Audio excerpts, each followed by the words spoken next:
Wow, that would be pretty awesome to pull off. Talk about making it difficult to say no to someone. When prom season rolls around, it's important to have conversations about being safe and making smart choices. You mean picking out a killer dress and a sweet tux, right? I mean, no one wants to look back on their prom in 10 years and regrets. Well, that's important too, but I was thinking more along the lines of drunk or distracted driving. Oh yeah, that was my second choice. Of course it was. This is a good time to remind everyone that being safe and making good choices will help some way that will have a fun, memorable night that you'll be able to talk about it for years to come.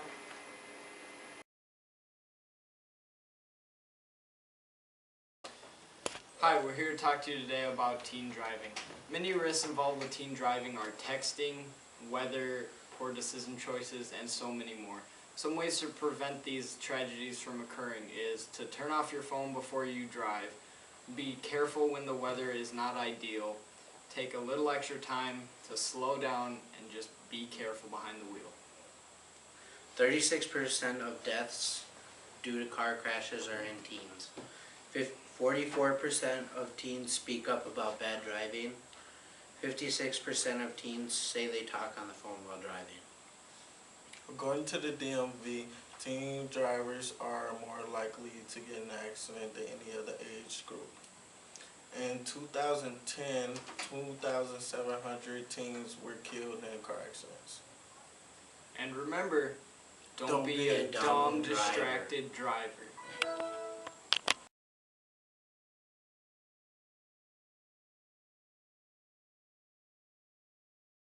Hi, James.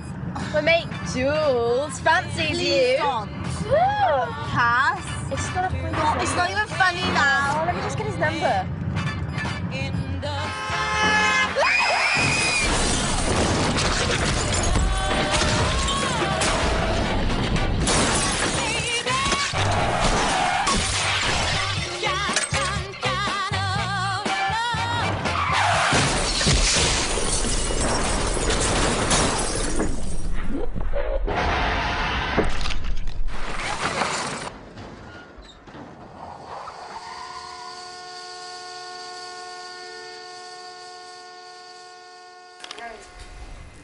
That was really valuable information, even if you don't go to prom.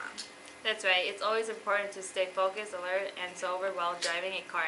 It could be the difference between life and death. We had some pretty heavy stories this episode. Yes, we have. Maybe we should end up on a lighter note. I think that's a good idea.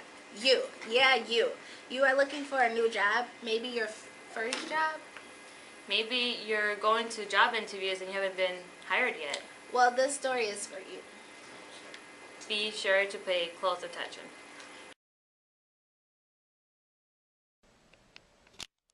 Getting a job can be a hard process. There's a lot of things you can do to improve your interview experience.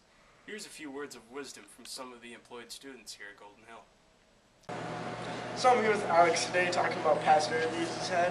So Alex, I know you have a job right now. What was the interview like? The interview was pretty formal. I got in, talked about it, and basically you just gotta smile looking in the eyes. Just be sincere and show that you can be a leader. Yes.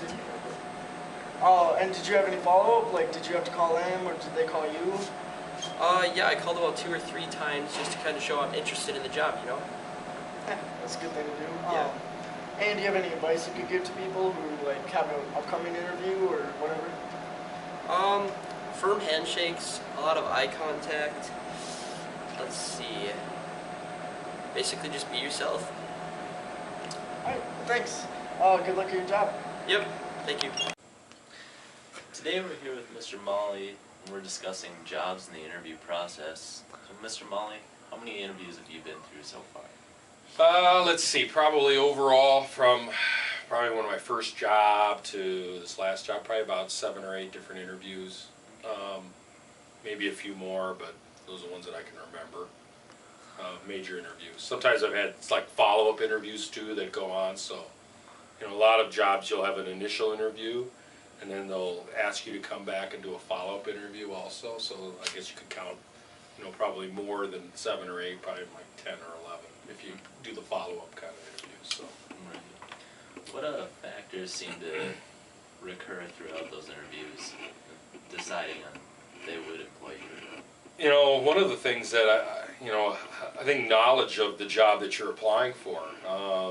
You know, they ask a lot of questions about you personally. You know, they try to get a feel for your personality, and but also knowing, you know, kind of what you're applying for. It's good to have a little research to know exactly what, you know, about whether it's for a teaching job or about the school that you're applying for, the district, or, you know, one of my interviews was at a radio station. I was a radio disc jockey for a while, and knowing about the station, the history, those kinds of things, a little legwork, a little preparation goes a long way. So you don't come in like, gee, I don't really know anything about this place. That doesn't go over real well. So knowing some things like that are important. I think the other recurring thing is you know, to be able to talk about the things that you're really good at. You don't want to get too over the top, but things that you're very good at, and then also to admit that there are things that you're working on. You know, we're not all perfect, and we need to get better at certain things. And I think sometimes one of the interview questions always is, what is one area that you think you need to improve upon?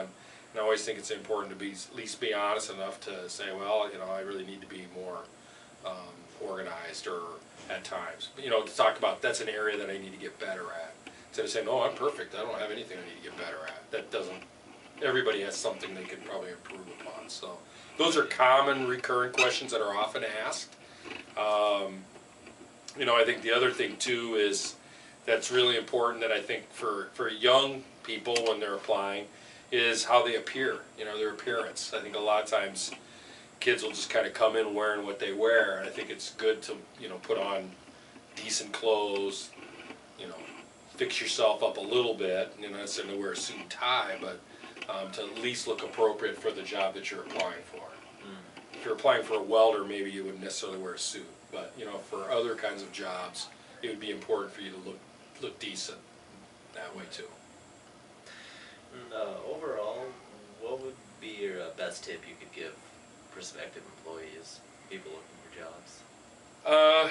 You know, I guess the one thing I would say is be prepared. Be prepared for, you know, there's always going to be some general kinds of questions that almost no matter where you are applying for, they're going to want to know your strengths, your weaknesses, and be prepared and to know a little bit about what you're applying for. I think those are three big things. And the other thing is to look at the person. You know, be confident enough to look at their face, and don't be afraid to ask questions too. I think that's an important thing too. So, you know, being confident in yourself, being confident in what your abilities are huge in an interview, because you need to separate yourself from everybody else, and confidence is a lot of it. So, I agree. All right, thank you very much. Nice spending time with you today. Hi, I'm here with Chris. Chris has had lots of experience when it comes to jobs and job interviews. So Chris, how many interviews have you had? Well, I suppose maybe about 5 or so. How many jobs have you had? Had 2. 2? And what were they? I worked at Mac's Restaurant washing dishes, and now I currently work at Quick Trip. Do you have any tips for people who are trying to land a job? Well, you know, don't go in there looking like a jerk. Dress nice. Don't smell like smoke, or have a big wad of dip in your mouth or anything like that. You know, just go in there, act nice, shake the guy's hand, make a great first impression. All right. Well, thank you for your time. Thanks. Well, I think it's important to know just to have a positive attitude and to be really persistent for your interviews. Thanks, everyone. Have a good one. Some good advice for all you job searchers. Well, that does it for this week's edition of GHTV. Be sure to tune in next week for another episode. But until then, you can always get your GHTV fix on Miss Nelson's YouTube channel. Bye. Bye.